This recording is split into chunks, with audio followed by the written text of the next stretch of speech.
पाकिस्तानियों ने टैक्स नहीं दिया, बांग्लादेश के लोगों ने टैक्स नहीं दिया, इस देश के लोगों ने टैक्स दिया। पाकिस्तान से आए हुए घुसपैठियों को हमारे देश के अंदर सरकारी नौकरियां दोगे आप? हमारे देश के लोगों के अधिकार मार के आप उनके लोगों को अधिकार दे रहे हो। अगर वहां पे आए हुए लोगों को बसा दिया गया, पाकिस्तान के लोगों को पूरे देश के अंदर जगह जगह बसा दिया गया, क्या आपको ये मंजूर होगा? पाकिस्तान, बांग्लादेश और अफगानिस्तान में मिला के लगभग 2.5 से 3 करोड़ अल्पसंख्यक रहते हैं। वहां बहुत गरीबी है, उनके पास रोजगार नहीं है। भारत में आना और भारत की नागरिकता मिलना उनके लिए तो बहुत बड़े सपने की तरह है। और अगर हमने भारत के दरवाजे खोल दिए, इतनी बड़ी संख्या में लोग आने वाले हैं जिसकी हम कल्पना भी नहीं कर सकते। इन 2.5-3 करोड़ लोगों में से अगर 1-1.5 करोड़ लोग भी आ गए तो कहां बसाया जाएगा उनको, क्या करेंगे उनका? यह मेरा प्रश्न था माननीय गृह मंत्री जी, जिसका जवाब आपने नहीं दिया। आपका यह कहना है कि 2014 से पहले के लोगों को, जो आ चुके 2014 से पहले, उनको बसाया जाएगा। मैं आपसे पूछना चाहता हूं, 2014 के बाद आना बंद हो गया? 2014 के बाद भी आ रहे हैं, अभी तक आ रहे हैं, रोज आ रहे हैं।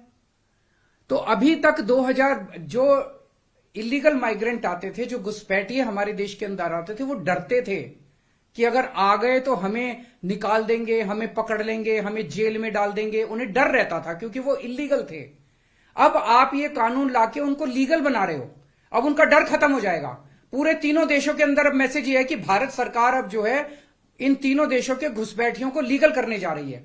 तो ये 2014, आज आप 2014 वालों की बात कर रहे हो, कल आप 2019 के पहले वालों की बात करोगे, फिर ये डेट एक्सटेंड करके 2024 कर दोगे, क्योंकि घुसपैठिए तो आ ही रहे हैं। आपने रोहिंग्यों की बात की, ये तो आप ही के टाइम में आए थे, ये तो 2014 के बाद आए हैं सारे रोहिंग्ये।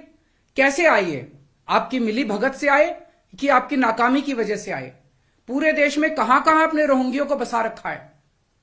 तो जो इतने एक तरह से दरवाजा जो खोल रहे हो, इनको जो लीगल बना रहे हो, ये देश के लिए बहुत खतरनाक है। और इतनी भारी संख्या में इसके बाद घुसपैठिए आने वाले हैं जिसकी हम कल्पना भी नहीं कर सकते।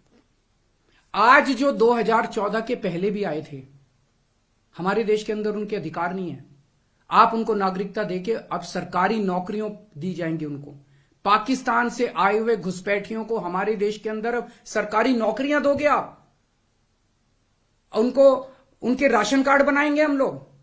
आज दिल्ली के अंदर 72 लाख लोगों के राशन कार्ड हैं, वो कम पड़ते हैं। हम बार बार केंद्र सरकार को लिखते हैं, भाई हमारे दिल्ली के अंदर गरीब ज्यादा है, राशन कार्ड बढ़ाने की इजाजत दो। उनके राशन कार्ड बढ़ाने की इजाजत नहीं देते और पाकिस्तान से लाके उनके राशन कार्ड बनाओगे आप, पाकिस्तान और बांग्लादेश के लोगों का। ये तो सही नहीं है।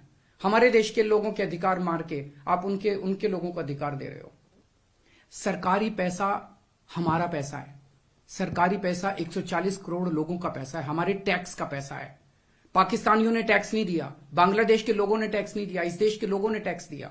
इस देश के लोगों के टैक्स का पैसा आप पाकिस्तान और बांग्लादेश के लोगों को यहां लाके उनको बसाने में खर्च करना चाहते हो। यह मंजूर नहीं है इस देश के लोगों को। कृपया इसको, मैं पूरी विनम्रता के साथ बोल रहा हूं कि कृपया इसको समझने की कोशिश कीजिए। और मैं देश के लोगों से जानना चाहता हूं, आपसे जानना चाहता हूं, जो ये मेरी प्रेस कॉन्फ्रेंस सुन रहे हैं और ये वीडियो देख रहे हैं, मैं आपसे जानना चाहता हूं, अगर आपके घर के सामने सड़क के उस पार पाकिस्तान से आए हुए लोगों की झुग्गियां बसा दी गई, क्या ये आपको मंजूर होगा? कौन लोग हैं जो ये पाकिस्तान से आ गए, कौन लोग हैं जो ये बांग्लादेश से आ गए? क्या आपकी बहू बेटियां सुरक्षित होंगी? अगर वहां पे आए हुए लोगों को बसा दिया गया, पाकिस्तान के लोगों को पूरे देश के अंदर जगह जगह बसा दिया गया, क्या आपको ये मंजूर होगा? क्या आप अपने आप को उनके बीच में सुरक्षित महसूस करोगे? अगर आपको लाना ही है बाहर से लोगों को, हमारे देश में पिछले 10 साल में 11 लाख उद्योगपति और व्यापारी भारत छोड़ के चले गए। केंद्र सरकार की, भाजपा सरकार की नीतियों की वजह से, उनके अत्याचार की वजह से। अगर लाना है तो इनको वापस लेके आइए। ये हमारे ही देश के लोग हैं, ये भी भारत के लोग हैं। ये 11 लाख लोग देश को छोड़ के चले गए, ये वापस आएंगे। ये अमीर लोग हैं, इनके पास पैसा है, ये आएंगे, फैक्ट्री लगाएंगे, दुकानें खोलेंगे, व्यापार करेंगे, लाखों बच्चों को रोजगार देंगे। इनको लेके आइए ना, पूरा देश आपका साथ देगा। पर पाकिस्तानियों को और बांग्लादेशियों को हमारे देश के अंदर लाके अगर आप बसाएंगे, ये देश को मंजूर नहीं है।